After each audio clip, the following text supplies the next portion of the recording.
to rise and shine. Empower life with Cleopatra. Awaken the best version of you.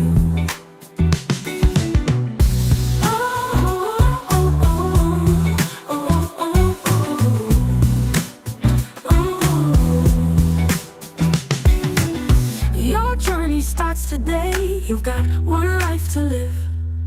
Love yourself, be kind to others, break free and let your spirit soar. Empower life with Cleopatra. Will help you awaken the best version of you. Empower life with Cleopatra.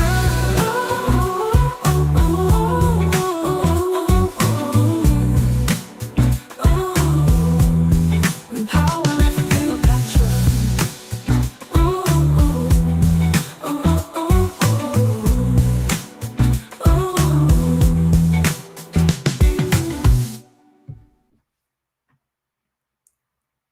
Hello, everybody. Welcome to the show. I'm so glad so many people already. Hi, Ryan. Thank you for joining. Hi, Stop the Evil. Thank you for joining. Hi, Robin. Thank you for joining. Oh, my. It's going to be a good one. I can feel it in my waters. Thank you so much for joining, guys. Fantastic.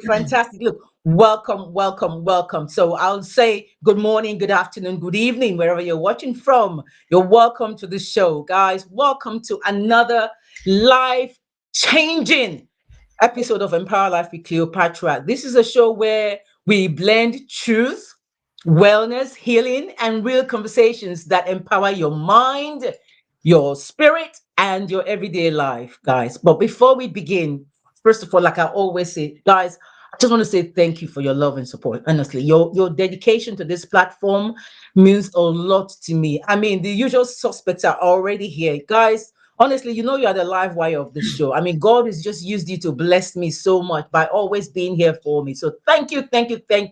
My royals, you know what? We are pushing hard to reach our 1,000, okay, by December. And December starts tomorrow. So, guys, you know I can't do without it. So just keep sharing, keep subscribing.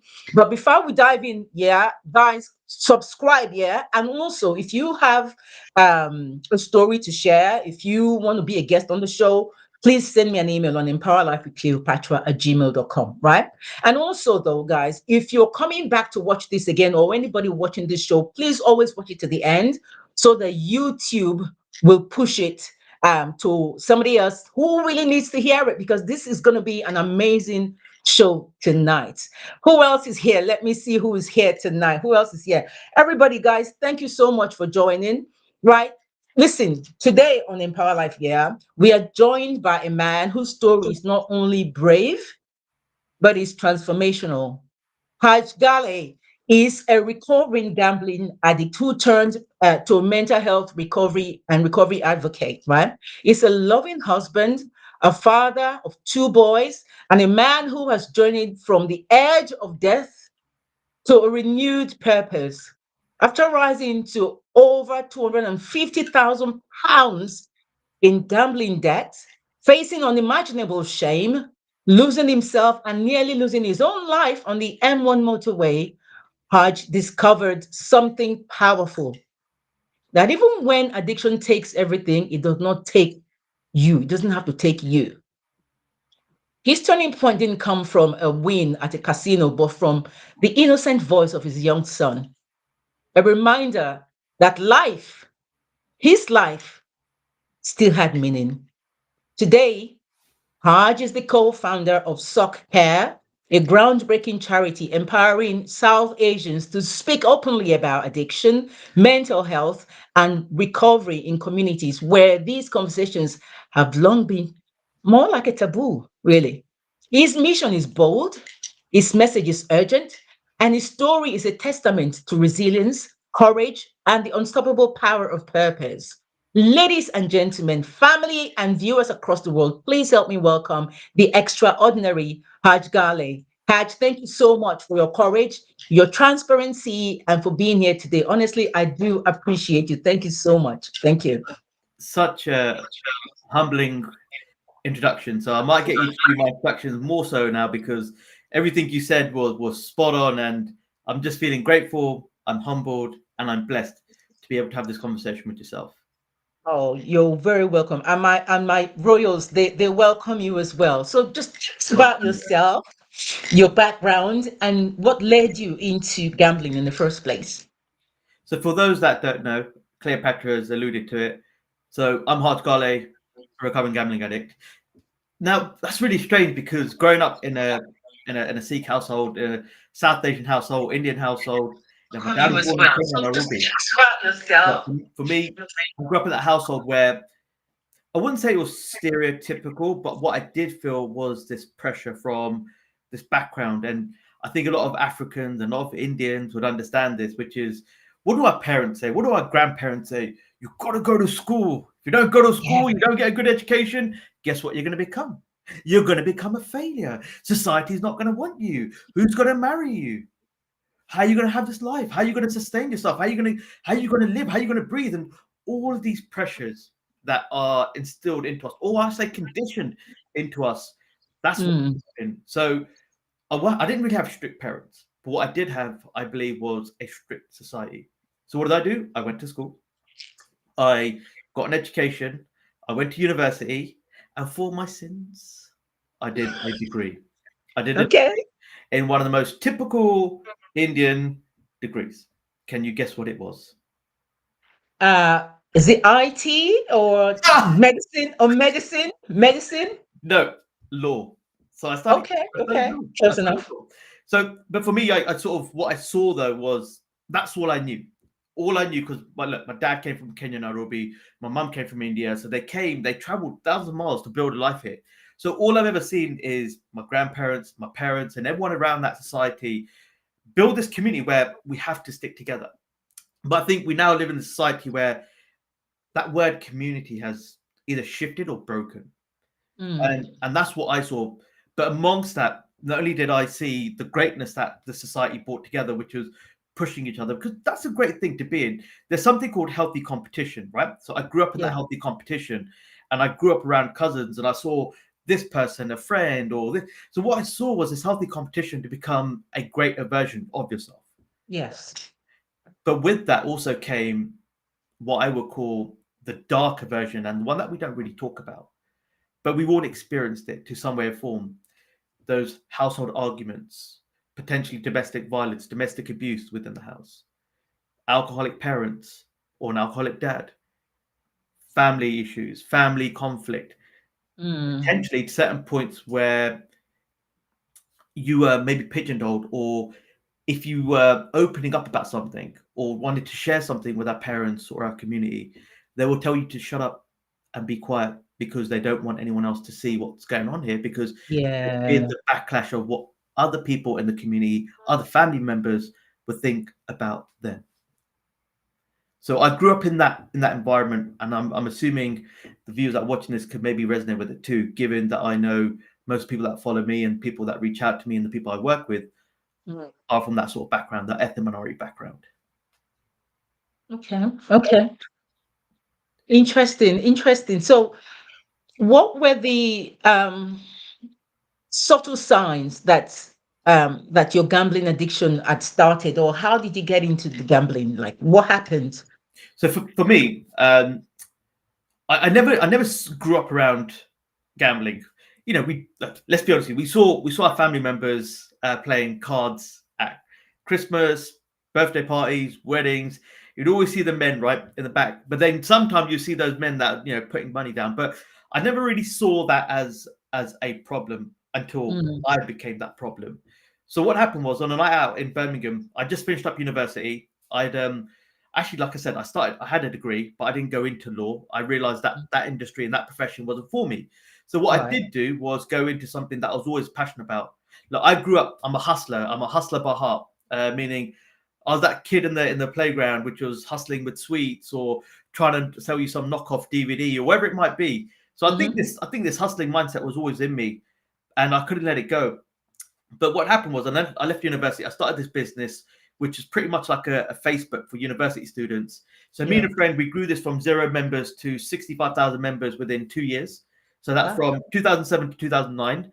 And then what happened was, the company that we were speaking to for advertising on this platform ended up actually acquiring it. So what happened was, a lot of that money went back to the investors because I had an auntie in Birmingham that actually invested in the company and she pretty much took most of the money. So I was left with a bit of pocket change, right? However, this pocket change was more than I ever considered successful.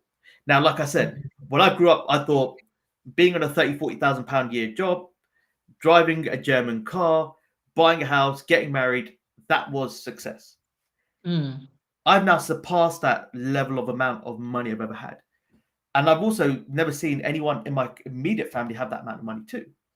But what I did see, I was opened up to this auntie and that lifestyle that she lived. She lived in £1 million houses, driving Porsches, big cars, all this sort of stuff.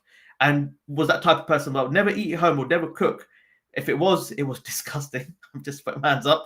But she'd always take her kids out and eat. So I was open up to this lifestyle. But what happened was a couple of friends that I grew up with from university, they were also part of my circle as well. So on a night out in Birmingham in the UK, we went to a club. I mean, went to various clubs, but back then I was drinking a lot, and being a Sikh, or should I say Punjabi, drinking is a massive normalizer. And that it wasn't just a case of one, two. It's almost like this bravado. Who can drink the most wins the award of, or wins that Medal of Honor for some reason. But what happened was we went into this casino because a friend of mine said to me, well, let's carry on this party. We're having a great time. They give you free drink. They give you free booze. Let's just go in there. And I remember stepping into this casino, and as I went down this casino steps, it's the first time I felt like, wow, and I think I had this maybe this mindset around a casino being like James Bond. Okay. So everyone can understand that I'm not going to do my Sean Connery impression because it's absolutely atrocious. But I just had that feeling because I saw people laughing, and you almost associate that's where the high flyers or the rich people hang out, and you see people. You can hear the croupiers, you can hear the sound, you can see the lights, and it just feels like this atmosphere that I've never experienced before. But it's this lively atmosphere. But my friends darted to the blackjack table. So they started playing. By the way, I did get my drink and I did get my sandwich. But as I'm watching my friends playing blackjack, what happened was I saw them doing bits and things. And they said to me, Harj, come take a seat with us. I was like, listen, I've never played before. We'll teach you. Just take £20 out, give it to the person, and we'll show you what to do. So as I'm now put my £20 in, if anyone has seen this or has experienced this, but if you go into casino, there's these chips. It's plasticky, but it has this little weight to it. And it does feel sort of expensive, not plastic and cheap, but it feels plastic and expensive. So even down to those little details, I think casinos have got this locked down to that sort of master intent. They want to make you feel like $1 million, right? So I'm playing now. I've exchanged the money. I've got these chips, and now I'm playing. And my friends are like, stick here, take a card here. That's a soft 17. That's the blackjack. That pays you 2 to 1. Before I knew it, I turned £20 into £60. Now, granted, that doesn't sound like a lot of money, but I'm an Indian. Maths and money go hand in hand, right? So what I thought to myself was, well, I've just turned £20 into £60 quickly, easily, and it felt good. I actually felt like fun doing it. So then what happened was me and my friends would constantly go out. So every other week we'd go out, and then I'd catch myself going every week. And then I sort of caught myself going every other day, but only this time not with my friends. So it started off in the blackjack table, 3-card poker, roulette. I was never into slots and what they're classed as the carnival games. I was never into that. I was more into, I would say, skill-based game.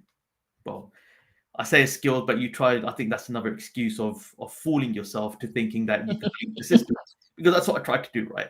Because yes, I started in a casino. Then I went into the bookmakers. I was never on the sports stuff. I know a lot of people do accumulators or placing on football, but for me, it was more around the horses and dogs. So for me, horse would be right. I like that color or that lucky number, and I do it. I lose money, but then it became a case of right. I've seen that horse. I know who that horse is. I know the trainer is. I know the RP ratings. I know the speed ratings. I know, is it coming from, what's their last runs? Are they long? Are they short? Are they, are they heavies? Are they hurdles? So then I actually started to sort of educate myself. So then I did try and treat it like a skill. But the truth was, the more I was chasing, the more I was losing. And to give you some context, so remember I said to you I'd made a bit of pocket change out of the money that I sold in that company? Yeah. In 2009 to 2010, I pretty much gambled away all of that money. Wow. And to give you some context, I'm not talking a couple hundred, I'm not talking thousands, I'm talking close to £100,000. That's just in 1 year. And I remember this day. I was back in my flat in Birmingham and I had literally no money. I couldn't pay for my bills. I couldn't pay for my rent. I had no money for food. So the only thing that I could think of doing was to basically tuck my tail, get on the train, because I live about, my family home is about 2.5 hours from Birmingham to London. I got on the train, went back home, and I said, Mum, Dad, I'm sorry. The money that I made, I lost it. But I didn't tell them what I lost it on. I just told them, I lied to them and said, I made a few bad investments and I'll make it right again. And what do Asian parents do and people from that community do? Don't worry. First of all, they give you a bit of an earful. But then some people like, look, make it right. You'll do good. Come back home and we'll just help you back on your path. So I thought to myself, do you know what? I'm good. I've always had this, I think, this confidence and this. I knew what I was capable of. I knew how good I was. So what I said to myself was, look, starting a business is going to be hard. So I need quick money to basically try and repay some of this debt. So I started basically applying for jobs. Within a couple of months, I basically landed a job as the head of digital marketing for a technology company in IT selling. But then, it went from there. So I remember thinking to myself, all right, I'm good, I'm back home, reset mode. This is reset. I'm going to reset, rebuild, recharge. Until that first check hit my account. All of those ideas, all of those promises, I told myself, I'll pay this money back. I'll use this money for good. I'll rebuild my life. All the things that I had planned to do went out the window. It became actually the whole narrative and my mindset switched because it was a case of I now have a monthly bankroll. So I never saw it as paying house. No, I never thought to myself, I'm going to go get a house and rent or pay. It just became this money I get is going to bankroll me with the hope that I can recover my money again. And that's exactly what happened. Back in the casinos, back in the bookmakers, until the rise of these. Vegas in your pocket. Which meant I didn't need to go to a casino. I didn't need to go to a bookmakers. I didn't need to waste time.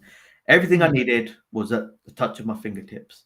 And that made, I feel, my addiction to gambling not just more scarier, it actually became more ferocious.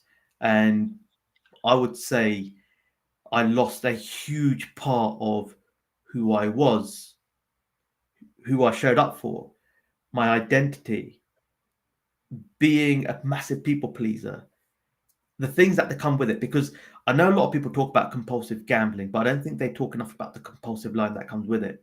The lies, the secrecies, the deceit. Cleopatra, I want to be honest with you and the audience watching this, because if I can be authentic with it and be real with it, hopefully it will connect with people watching this. For me, because let's be honest, gambling requires two things. It requires time and money.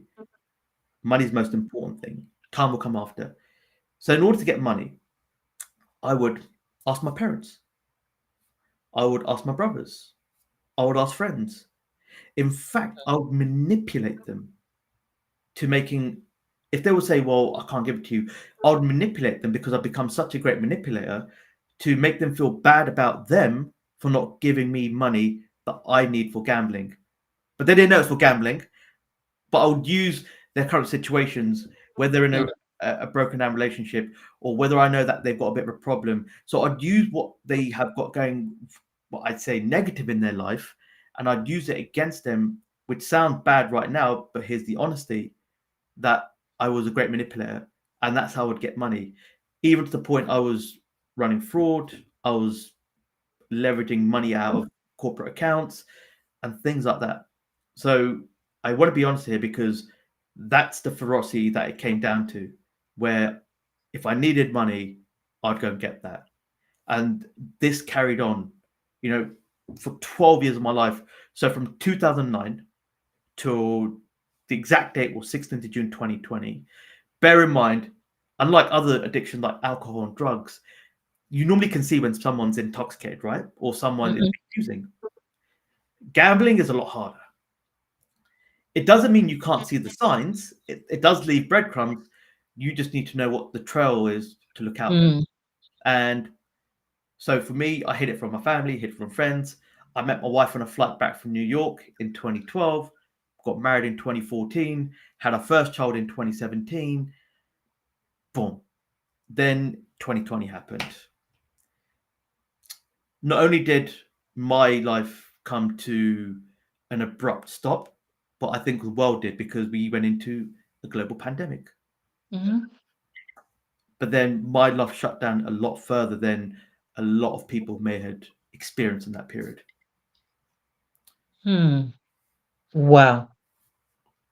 Wow. Honestly, this just sounds like a book. Like I'm reading. This is like a real. You should do a movie with this, Yeah. So when you look back at the moment you nearly lost your life on the M1, what do you wish someone had told you before you reached that breaking point? Well, I think it's important to understand what led me to that breaking point, because I specifically said a date, the 16th of June 2020, right?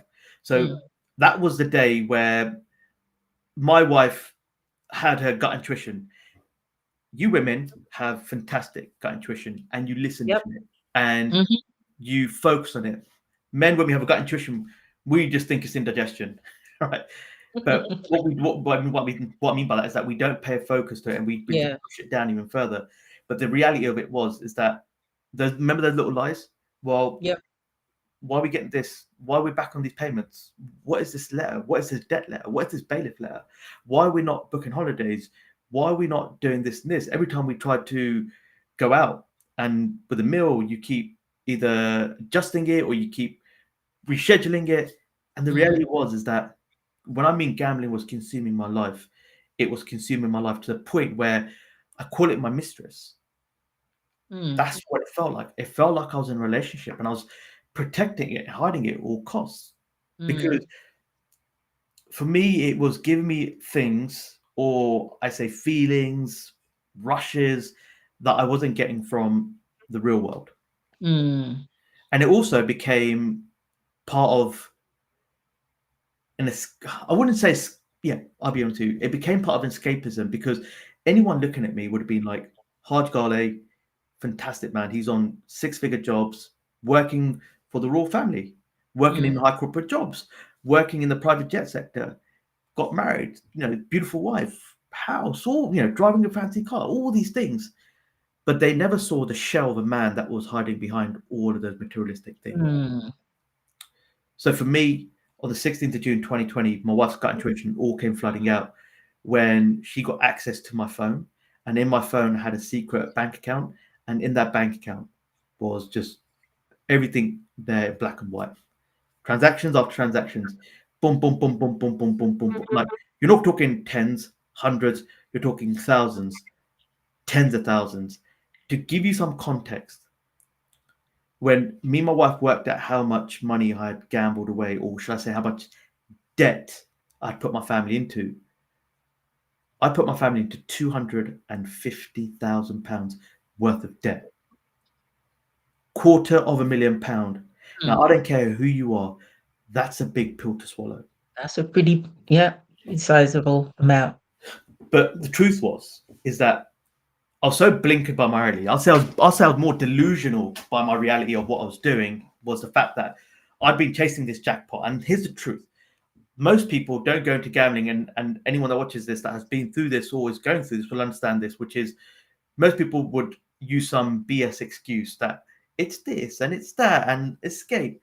Be honest with yourself. The reason most people gamble is for money, right? Mm. No matter how you mask it up, how you package it up, how you wrap it up with any shiny little tinsels that you have, you're going after the money. And every time you place that bet, you're chasing something deeper that we'll come on to in a second, but something is trying to get you to try and recoup that money. So every time you place that one next bet, it's either two things: one, recoup all the money that you've lost, or two, hit the jackpot. And most people at that time will tell them, well, I'm going to stop. Why didn't I stop? There were times where I hit a £10,000 jackpot, a £5,000 jackpot. But the truth was, I saw the bigger picture. I was in 250k debt. And you get to a point where you don't acknowledge how much money you're losing.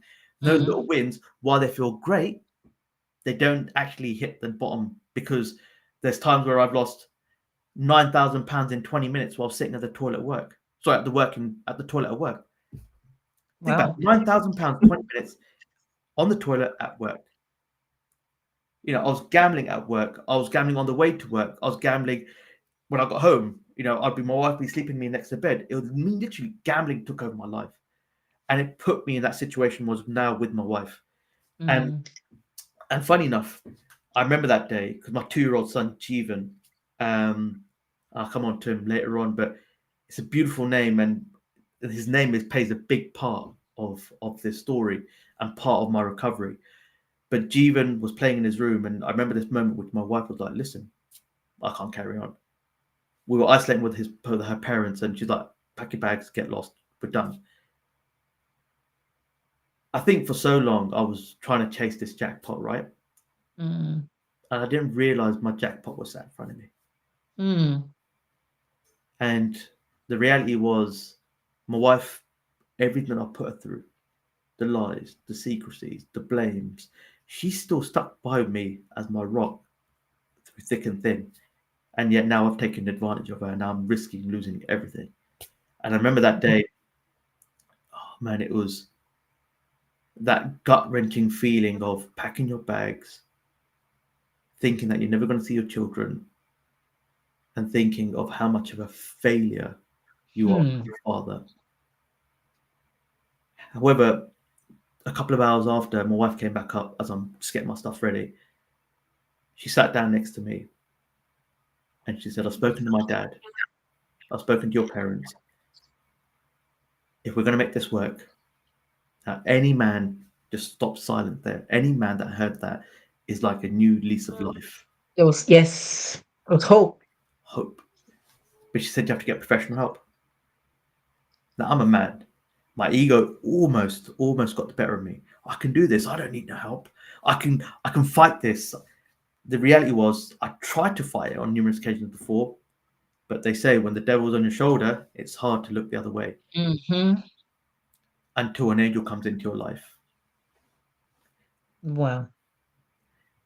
Tell me, how did the accident happen on the M1 actually? What happened there?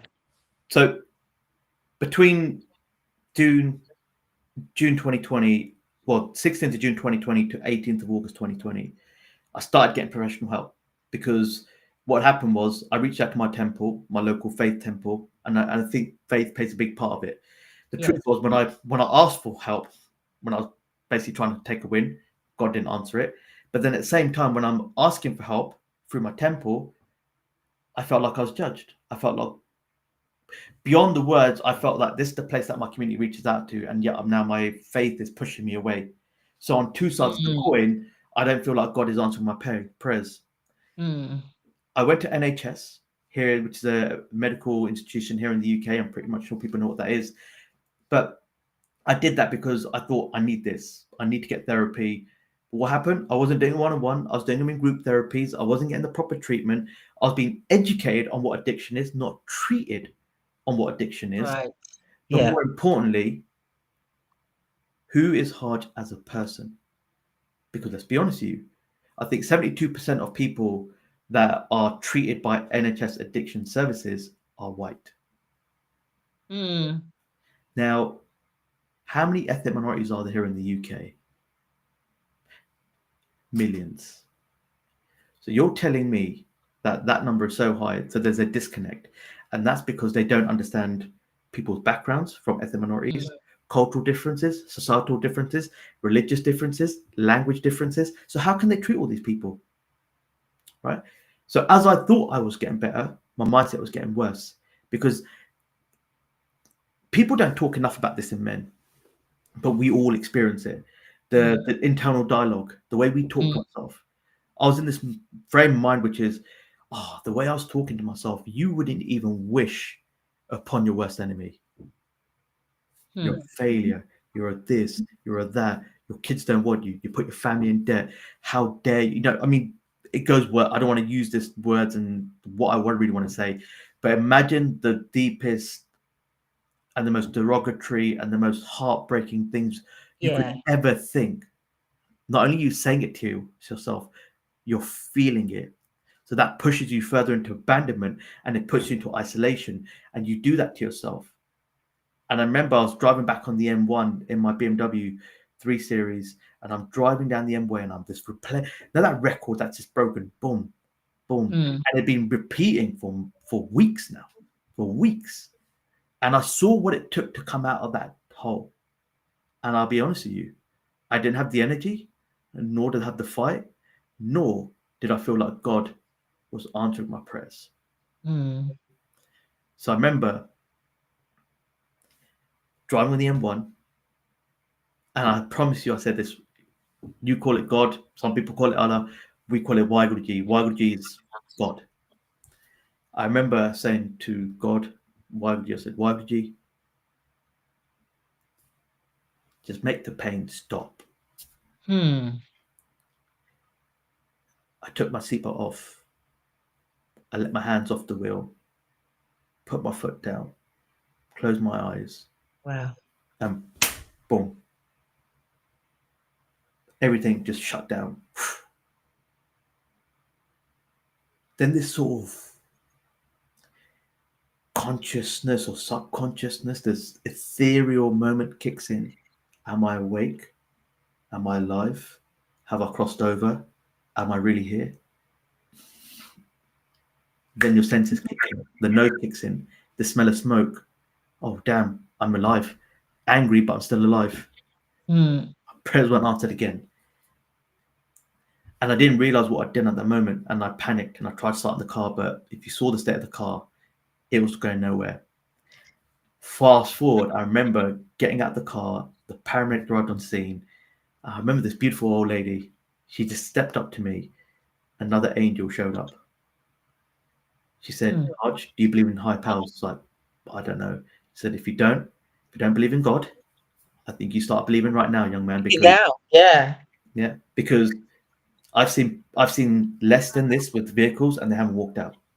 Yet you walked out here with no broken bones, just a few scratches on your face. Just take a moment and just heed. She said word heed, not heard. Heed what I said. Okay. Didn't realize. And then got back home. Still didn't connect what happened. Perhaps my adrenaline and the whole sheerness of what happened didn't kick in until 2 days after, the 20th of August, 2020. I remember sitting here with my son, Jeevan, 2-year-old, and had this overwhelmed feeling. It's almost like it came out of nowhere, just like this flood. And just maybe the realization kicked in of what just happened. And ironically, I find driving therapeutic, right? And I remember I was with my son. I took him in my wife's car. We're driving around here. It's Slough. And there's a McDonald's here. Went into that McDonald's because my son had wanted chips.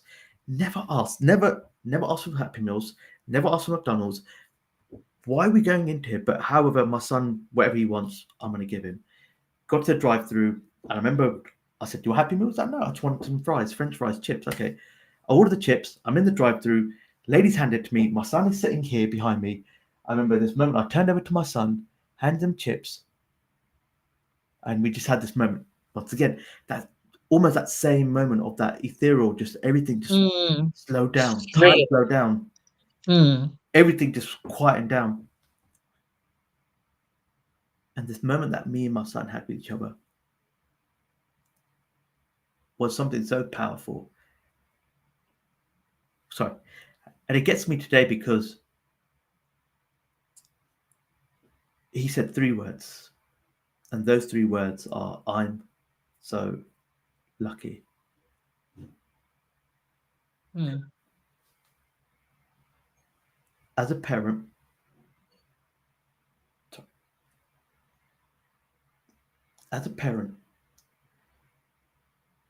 I think people can realize that when you have something that's your blood, Mm. born by you, but starts to live through you, Mm. somehow, maybe perhaps God was answering my prayers in this moment. And that's what it felt like. It felt like God was talking through my son Jeevan into me. And the ironic thing here is my son's name Jeevan means life or Mm. creator of life in my language. Honestly, he saved my life that day without him knowing. Mm. Because as a child, he taught me the value of dependency, responsibility, and I made a promise to myself that day that I'm going to show up in the best version of myself, make that promise to myself so I can never let myself down, so I can never let Mm. my children down. So when we Wow. to talk about empowering, activating the best version of you, Yeah. know where that comes from. So Jeevan saved my life, but he also taught me a valuable lesson, which is you are not who you are until you become who you are. Hmm. That's a good one. You're not who you are until you become who you are. Yeah.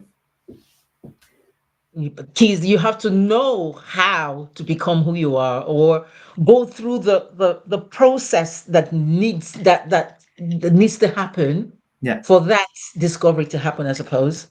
Do you know, Many things have to happen. I think the simplest way that I can explain it, right, is going through therapy. And I think this is why asking the right questions, do what you need to do. But if you really want to truly understand yourself, we have to go into history. We must start at the very beginning, but only this time don't treat it as a past because Mm. it actually creates an explanation of why you are and what you are in the current. Mm. So when we start looking at it from that perspective, we start to look at the lessons, we start to look at the blessings, we start to Mm. activate. Well, what has life been teaching me? There's that saying, right?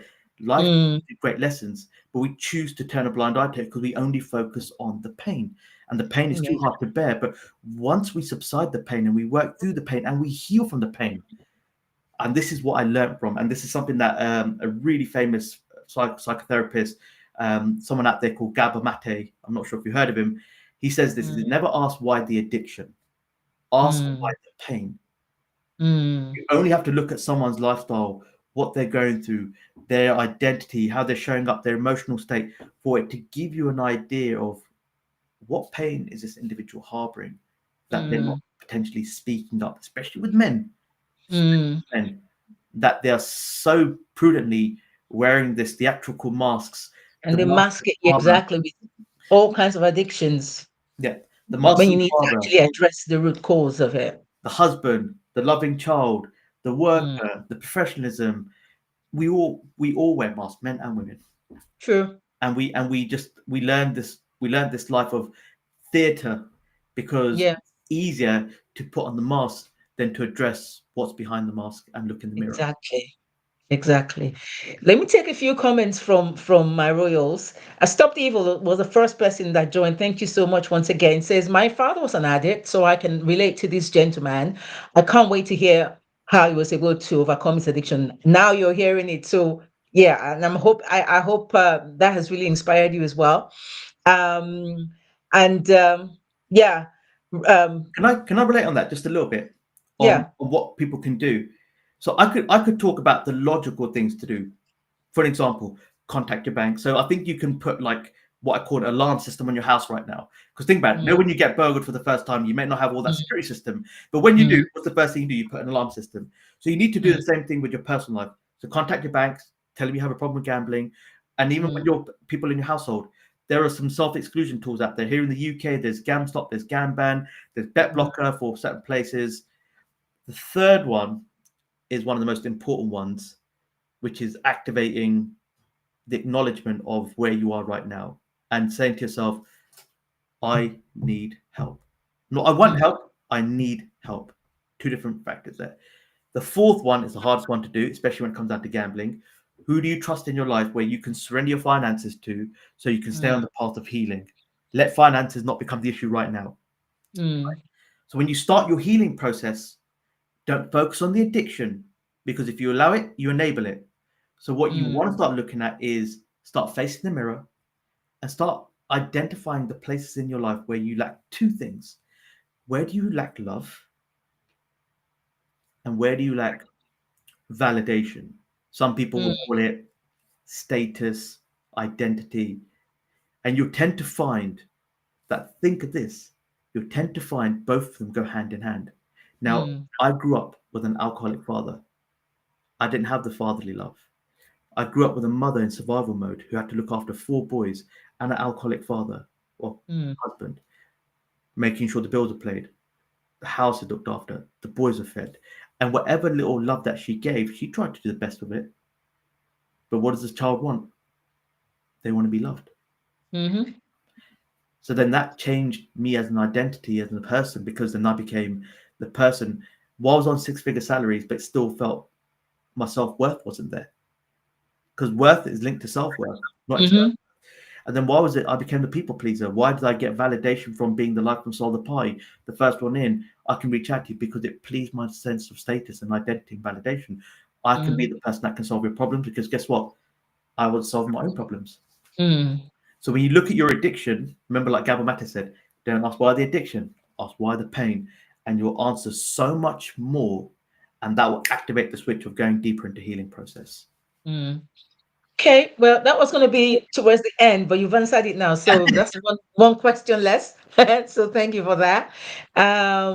Robin says, oh, a German car, I wouldn't see as success. Such owners are so awful driving, parking. Think, Robin, you know what you're talking about your German car. Yeah. Right. Hi, Mr. Solomon. Thank you so much for joining. We're doing okay. Hi, Riri. Thank you for joining. Robin says, how did your wife take it? She met, married, and had a family with you all the way through. Did she feel betrayed or loved you and forgive you? I mean, you did talk about her a few minutes ago anyway. Yeah. I'm sorry, what's her name again? Robin. Robin? His name is Robin. Yeah, his name is Robin. Okay, Robin, I'm addressing this to you. That's one of the most powerful questions I think someone has asked me directly, and I think it's not asked it enough. So the reality is true, because I broke the fundamental relationship of any relationship, not love, called trust. So yes, I did break her trust, and those vows that I were so sacred, I'd broken those. All of these things that I feel I held sacred to our marriage, I was lying to everything. But then the truth was, I entered that marriage as a false contract, because that wasn't who I was. So I agree. I did betray her. I did let her down. I put us in debt. I think the great thing here was the openness and the transparency, because even when people open up about the realistic or what's happening in the situation, they still don't open up about what's going on. So I think what I was able to do was, in the biblical terms, it says, if you speak your truth, it shall set you free. Set you free. It does, but they don't equip you for the guilt that you have to wear. Yeah. I think that's the guilt that we have to wear, and the chain that we have to wear, because ultimately that's the consequences of what we've done. The truth was, I hit rock bottom, and it was actually her father. So my father-in-law, when she spoke to her dad and said, this is what's going on, now the father-in-law should be like, he's done this to my daughter, he's a piece of this, get rid of him, divorce him, chuck him to the curb. But what he was a spiritual man, a man of faith, a man of religion, a man of seva, a man of serving. And he said to his daughter, put the disease, not the addiction, put the disease to one side. He's actually a very nice man. So it's our duty to help him. Mm.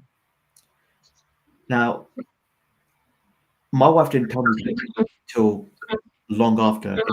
Mm. And the reason she didn't tell me that is because I think she was still going through a process herself.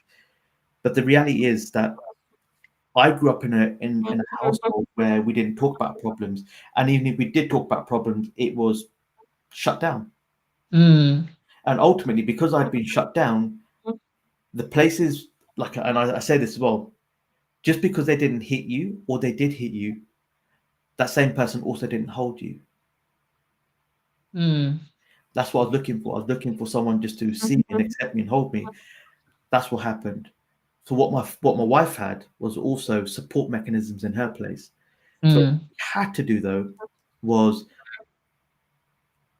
basically go right into the deep and be uncomfortable with asking uncomfortable conversations, uncomfortable questions, so we can build together. Now we didn't know if we were going to come out of it together, or Mm. let's say I wasn't going to come out of it together or grow apart. So that's what happened. You either come together or grow apart. Now I Mm. think what we did say was, whatever that journey looks like, we have to basically hope for the best and plan for the worst. Mm. But as we were open, as we became transparent, as we started working through things, actually what happened is we started to understand each other at the most basics level. And Yeah. we started to grow. But some people, they do this and they don't grow. They don't grow with each other. They start to grow apart from each other because they start to see people and they don't see things that they like. So I'm not saying Mm. that my situation is the same for someone else, but for my situation, there is hope. And we were able to rekindle and rebuild from the ground up. So yes, before the love came, we had to rebuild trust through money, finances, all that, etc. But where I'm 5 years into my gambling recovery addiction, Wow. I'm a year sober on alcohol, and I can honestly say that not only has God played a big part in this life for my journey, which I'll come on to, but I'm a man of purpose because I found my purpose through pain. Mm. I've got I'm able to be more present with my family and create memories and cherish those. I'm Mm. in the strongest relationship with my wife and my two boys that I could ever be, because You before know, my family are just one step below them. something. I mean, I'm looking at the time, and there's so many questions. I'm gonna have to skip a few of them. Sure. I was gonna ask about your family. So I'm glad Robin asked it already. But in continuation of that, though, throughout the recovery period and everything, how did your recovery change your relationship with your wife and your sons and your identity really as a father and a husband? So when you learn that what you're looking for in the addiction is only basically trying to identify things that you're missing in your life. When you Mm. turn your eye, it's like they say, when you turn your eye from evil, God will, or happiness or blessing will present itself. Mm. And that's what happens is when I was able to shift my focus from evil to good, I Mm. started actually experiencing, spending time, being more present, getting to learn about myself, getting to learn about that child, getting to learn about my wife. Mm. So when I started to turn away from the things that lured me, because now the devil's no longer on my shoulder, or I managed to kick it off, Mm. I'm able to be more freer. I'm able to be more present. I'm able to be more purpose. I'm actually Mm. more able to be intentional. You know, I say never judge a person by their actions, but their intention, but never judge your intentions only by your actions. Mm. So I was able to judge my actions because my intentions were better now and my actions will match up. And do they match up? Do they not? So ultimately, what I'm doing is I'm putting my emotions above logic first and letting my heart lead the way. That's amazing. That's amazing. Oh my goodness. Look. Oh my gosh. Okay. All right. Let me just quickly ask these questions. Yeah. Ryan. Ryan, thanks so much. Bumi, thank you for joining. Ryan says, thanks for sharing, Haj. It's true that jackpot is the goal which keeps you going. But even after winning huge amounts or even the jackpot, you still go back again trying to win more. It's a cycle, actually a vicious cycle, I would say. And Yeah. then Robin says, how do you feel about these gambling companies that that exploit and feed on these vulnerabilities in people. Do you think the new budget tax on them is sufficient? Definitely not. So let me give you some. Let me just break this down for you in a very political way. So the gambling industry here in the UK generates 15 billion, not There you go. billion in revenues. They So spent, they're not going to stop it. well, think about it, and they spent approximately 1.5 billion on ads. You don't Mm, have to look at YouTube, social media, adverts, bingo yeah. this, Paddy Power this. It's constantly played on you because Hmm. they understand that when incomes are low and they target the vulnerable, they understand people household with low income targets. Also, this is one Oh people boy. that people don't understand that people from the ethnic minorities, meaning the Black and Asian communities, right? We don't gamble as much as the white community, granted, Mm, but the ones that do are up to 5 times more likely to suffer severe gambling harms. yes. Why? Because remember, validation, identity, status, worth is all Mm, linked to it. mm, mm. And also layered on top of that, the shame, the fear. What are people going to think about me? What my community going to think about me? What my parents are going to think about me? How are people going to? How many relationships are going to break down? So that fear of people's other judgment hold you in even more silence. Yeah.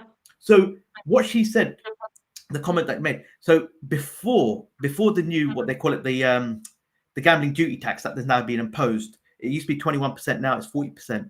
So the government used to generate 3.5 billion in tax receipts from the industry, right? Mm. So now, given this new gaming duty tax and the one online duty tax, it's going to generate another 1 billion into the pockets of the treasury. But where? But where do they, in that whole manifest and the whole Rachel Reeves budget thingy, how many times out of a 7,000 worded policy and document and speech, how many times was mental health mentioned? Not a None. lot. None. Little or none. Not once. Not It's once. crazy. Not once. Crazy. So the gambling that's being taxed and this new tax that's coming in is to line the pocket of the treasury, and the ones that are being impacted by this are not going to see a penny of it. Wow. So you're right. They're literally, they are they're stealing from the poor to line the pockets of the rich. The rich. Yeah. Honestly, oh gosh, let me not even go there. Okay. Ryan, thank you again for your comments as well. Ryan says, my case might be peculiar and not typical. I went and sometimes still go to casinos simply out of boredom. That's it. Never felt the allure nor the appeal of the environment.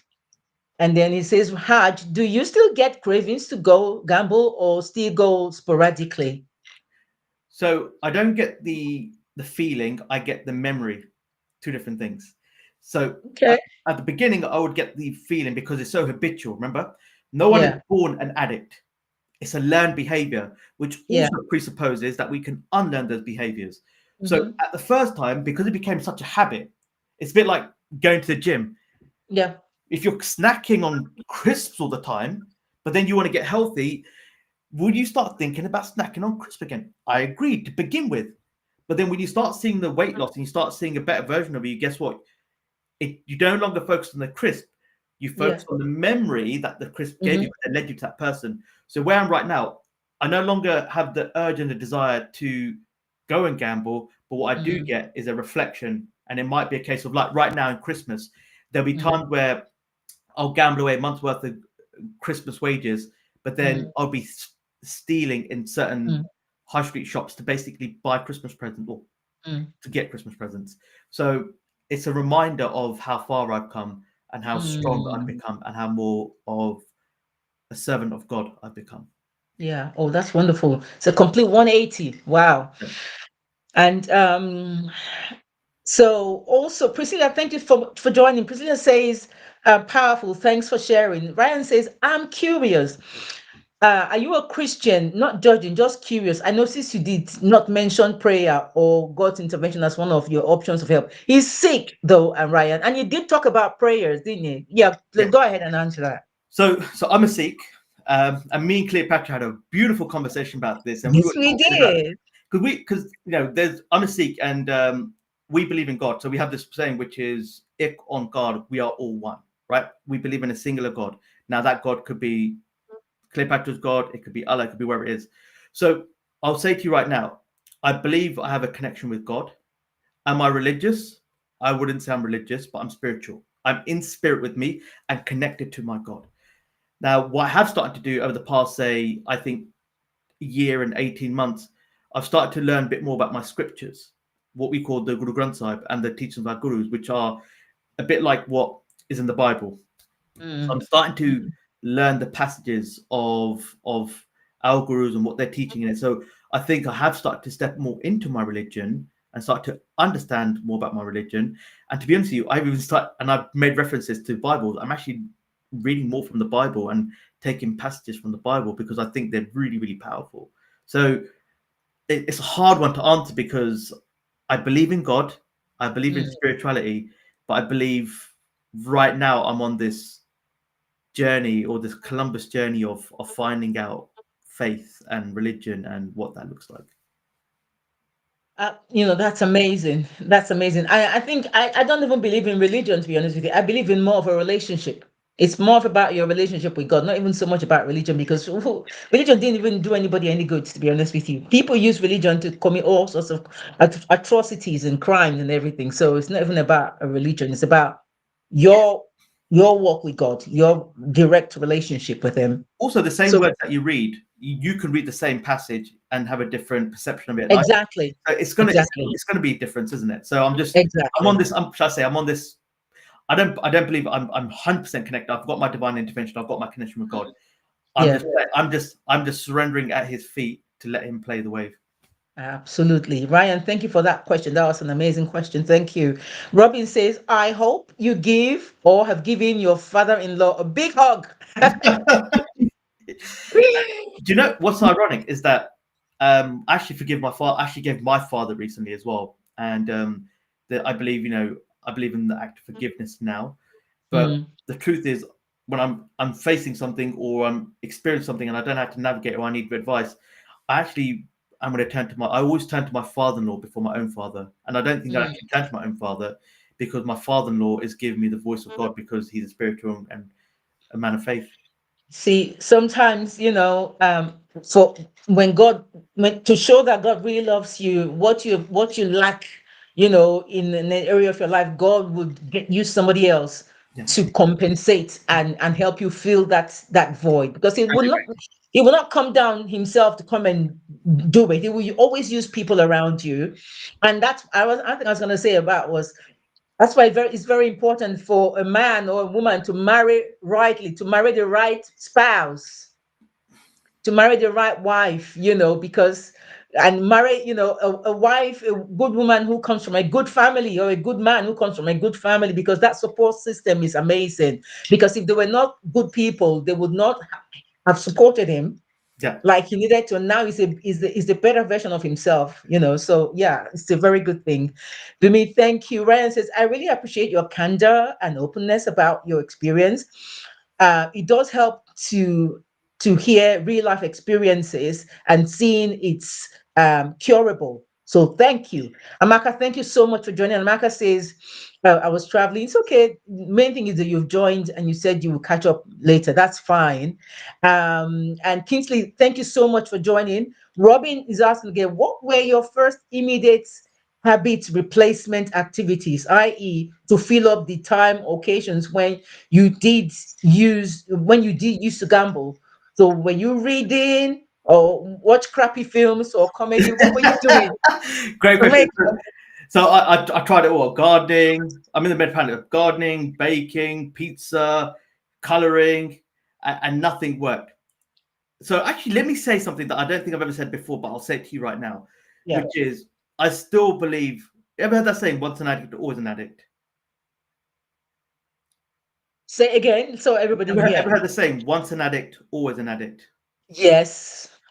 I believe that's true to a certain extent, and here's the reason why.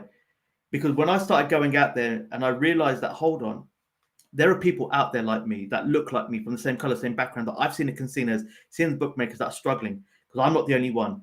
Yeah, Mm, I'm not unique. So I started sharing about my journey. I think it was actually the 5th of October, 21. I went out to the world and said, I'm Harj Gahley, I'm a recovering gambling addict, because I put a public announcement and I put a public declaration and my mm, commitment to myself, to God, to my family, to help people in need.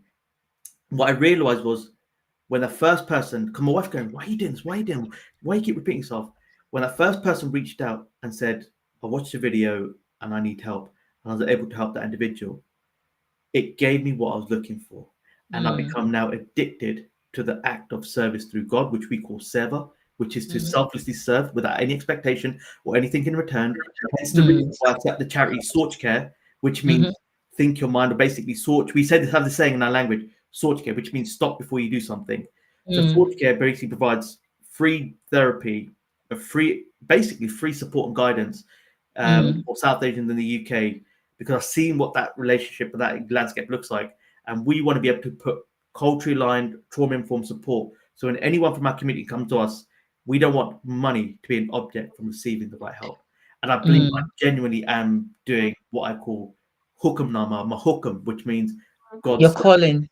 You're in your calling. Yeah. And sometimes God allows you to experience certain things because he wants you to be able, because you cannot give what you don't have. You cannot advise someone on what you have not been through. Yeah. So he allows you to go through those things so that you can be able to advise someone and say, I've been there, done that. I'm not here to judge you. I'm here to tell you how I was able to overcome it so that you also can overcome it. So he allows you to go through those things so that you can actually be a blessing to somebody else. And that's exactly what's happening It's like here. it's like the Brenner Brown quote, isn't it? One day Yeah. you share your story or your experience of what you've overcome, and that Yeah. story will become someone else's survival guide.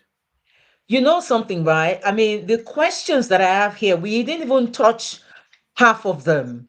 And right now, I'm looking at the time, we're already 1 hour. I don't know what we're going to do. Well, I'm if just going to, everyone's up for it, I don't mind staying on for another 5 minutes or so forth and just I answer mean, some. no. I mean, normally I would say, okay, I extend another half an hour grace, but I'm looking at the time and I'm just going to ask maybe one or two more. And then I'll let people, because I know people have to go get their dinner.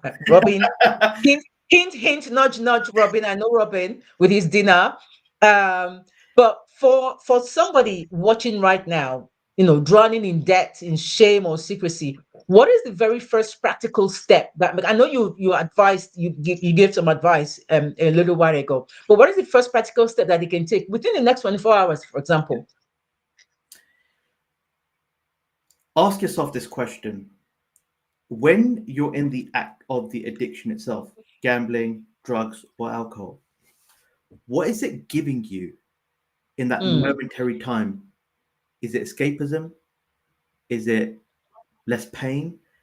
If you ask yourself what that question is, as opposed to avoiding it, it will give you the answers on the other side of the addiction, because that's where the truth reveals itself.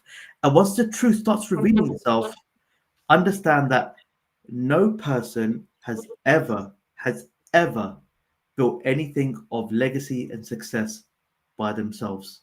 Even Jesus had his disciples. True. Even entrepreneurs, businessmen have their disciples. Even churches, even place of faith have people around them.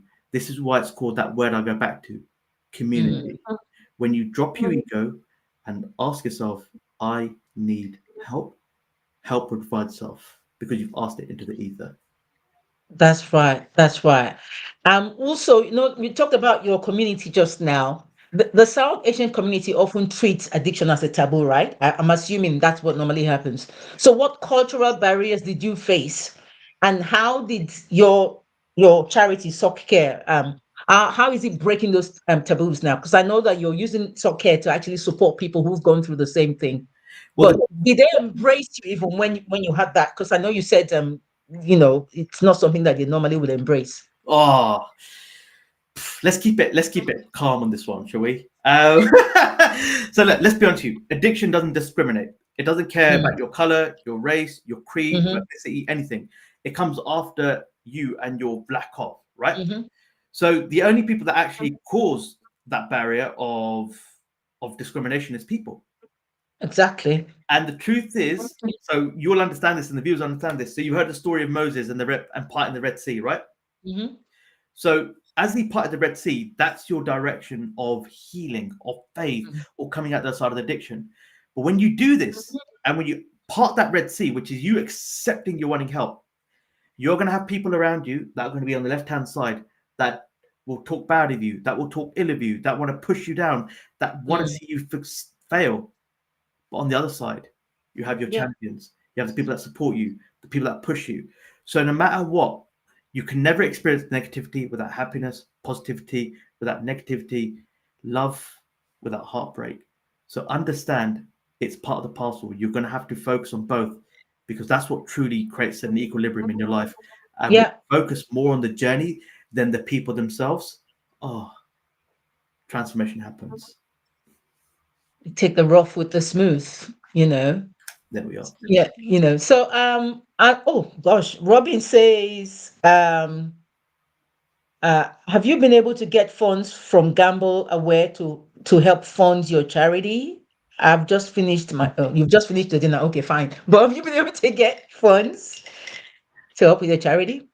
God will provide the resources for what I need and the charity needs to serve the people that need it the most, not gamble away. Amen. Amen. Amen to that. Rita, thank you so much. Rita says, Robin said, oh, finding the right wife. That's why I'm still single. Robin, don't worry, you'll find somebody soon. Rita says, you have done really well for yourself as it's not easy to quit gambling. So well done. JC, thank you for joining. JC says, I just came off the road from my travel. Okay, well, welcome. You can always catch up anyway. You can always catch up, Robin. So tell us about, I'll ask the last question, but let me ask you tell us about the award you received. So me and Cleopatra actually met at an award ceremony, and Yes. so I was nominated for a specific category, which is inspiration and education, right? And Yeah. I was up against, and where I look at it, if you're a nominee, you're always a winner because you're like-minded. If you're in a That's category, right. take it as a blessing. So I remember when that award went to the other lady and the work that she's doing around knife crime, violence, fantastic. So I'm sitting on the table, and the ironic thing is, as I actually weren't meant to be sitting on the same table as Cleopatra. My table was in a different one, and I remember when I got to that table, I was like, something's not right here. It's almost like energy pushed me over this end. And I remember sitting down with the other ladies, and then Cleopatra came after, and I'm sitting there, and we're all talking, and my friends came and sat down, and as we're just having dinner and the dessert came in, there were two categories. I think the one which is actually this one here. It was the highly commended award, Yes. and it was the lifetime award, right? And we're just sitting there, and as Bal started speaking, my friend was like, "No, I think they're speaking about you." I was like, no. And then I think what took me back was when someone, it's well in someone you telling your own story, but when someone is relaying their perception of Of your you. journey, what Yeah. you're doing, how you help the community, and I remember I just everything zoned out again, and I started crying, and it really hit me because sometimes it takes other people just to make you realize how far you've come. So when I Come, yeah. received the highly commended award, it not only just reaffirmed the purpose and the path that God has paid for me, but it also identified the amount of people I've helped. I've nearly signposted over 200 people into support services. I've stopped 12 people from taking their own life.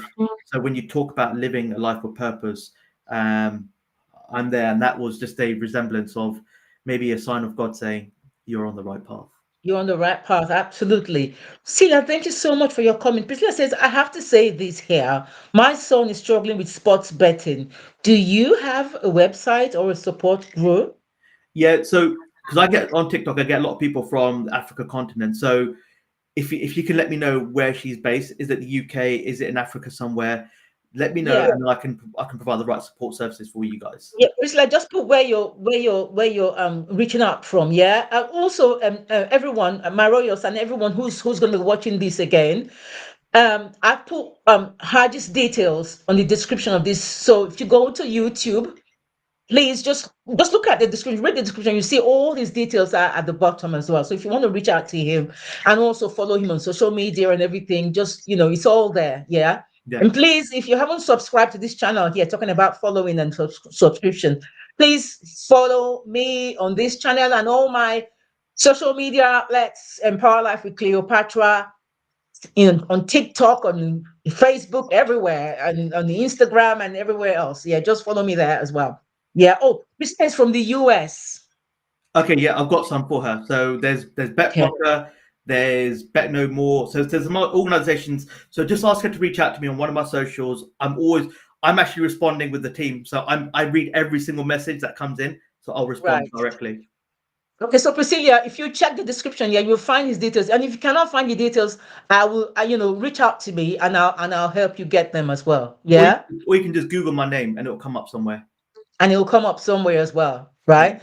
So, okay, so the final question I will ask, because like I said, I have so many questions, but I can't ask them now. Time is gone. We're Yeah. fast spending time. But now that you've turned your pain into a purpose, what does a healed Hajj look like now? And what message do you want to leave with every parent or partner or anybody who's battling in silence? I know you've kind of like alluded to this Yeah. before, but what does a healed Hajj look like now? Where are you? A healed Hodge is a man of purpose, Hmm. a man of love, a man who loves his family, a man who has undeniable conviction with God and my relationship with God. So when you Hmm. talk about a healed Hodge, it no represents the boy I once won. It becomes the man who I was destined to be. So a healed Hodge is now being able to look at myself in the mirror and not turn away, but embrace the person I get to see every single day. And the message I can leave with anyone, which is this: there's no such thing as the end of the road, Hmm. end in the road. And when you're at Hmm. that bend, ask for conversations, ask for directions, because conversations cost nothing, but they can cost you everything. Hmm. Hmm. That's amazing. And let me see what else. Okay, Priscilla, yeah, thank you. Honestly, Haj, I don't know what to say. I just wish I could ask more questions, but I'm so conscious of time. But thank you so much for sharing your truth and for showing the world that survival is possible, healing is possible, and purpose is possible. Hmm. Even when life has dragged you through darkness, your bravery will, help someone else find their voice, Tell you. and their courage and maybe even their own tomorrow. And to everyone watching this, if this conversation has done something in you, please, whether it's a reflection of hope or an awakening of a battle that you've been fighting in silence, and it doesn't have to be just gambling, it can be sex addiction, it can be alcoholism, it can be any kind of addiction whatsoever. Yeah. Just remember that your pain is not the end of your story, right? Help exists if you find, and I'm glad Priscilla did talk about finding help for her son. Support exists, and you're never alone. Don't ever feel that you're alone, and there's nothing to be ashamed of. Everybody has issues, one way or another that they're trying to overcome. It doesn't even have to be in gambling, it can be anything. Everybody has things that they're struggling with, no matter how small or big it is. So don't feel some kind of way that, oh, how people going to look at me if I tell somebody that I'm addicted to this, or get the help that you need, because there are people out there who are always willing to help, people like Haj, for instance. So if this conversation has stirred something in you guys, please, share it with someone as well. Amaka says, thanks for your boldness. It takes boldness and humility for someone to tell about their life. And Ryan says it's been really helpful. You telling me it's been extremely helpful, guys. So please, thank you so much, Haj. Honestly, I really, really appreciate you, and hats off to you, for being such an inspiration. And guys, please share this conversation with everybody else. And please, just stay blessed. Thank you so much for watching. Like I said, I've already dropped all his details on the comments on the description. So please go and search for it, yeah, so you can connect with him. Until next time, guys, please, before we close, sorry, let me just remind you again of this truth. Yeah, there's something I feel I need to say. If you're on a journey, yeah, and you're looking for healing, yeah, you are not weak by asking for healing. You're not, asking for help is not failure. All right. If you're speaking up, about what you're going through. There's nothing to be ashamed about it, right? That there's this thing that says that a problem shared is a problem what half solved, right?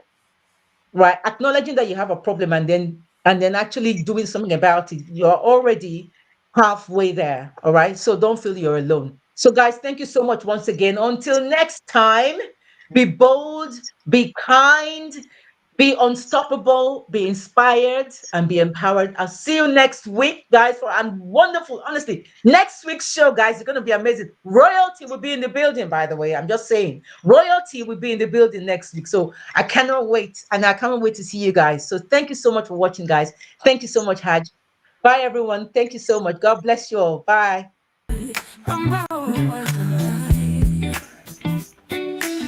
Empower life with Cleopatra. Awaken the best version of you. Unlock your true potential. Empower your mind, body, and soul. Live with intentions, live with a purpose. Empower your dreams, make it happen today. No matter your age, rise and shine. Live boldly, live authentically. It's your time to rise and shine.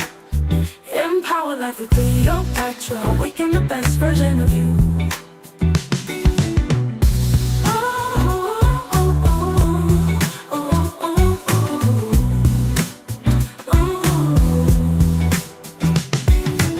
Your journey starts today. You've got one life to live. Love yourself, be kind to others, break free and let your spirit soar. Empower life with Cleopatra will help you awaken the best version of you.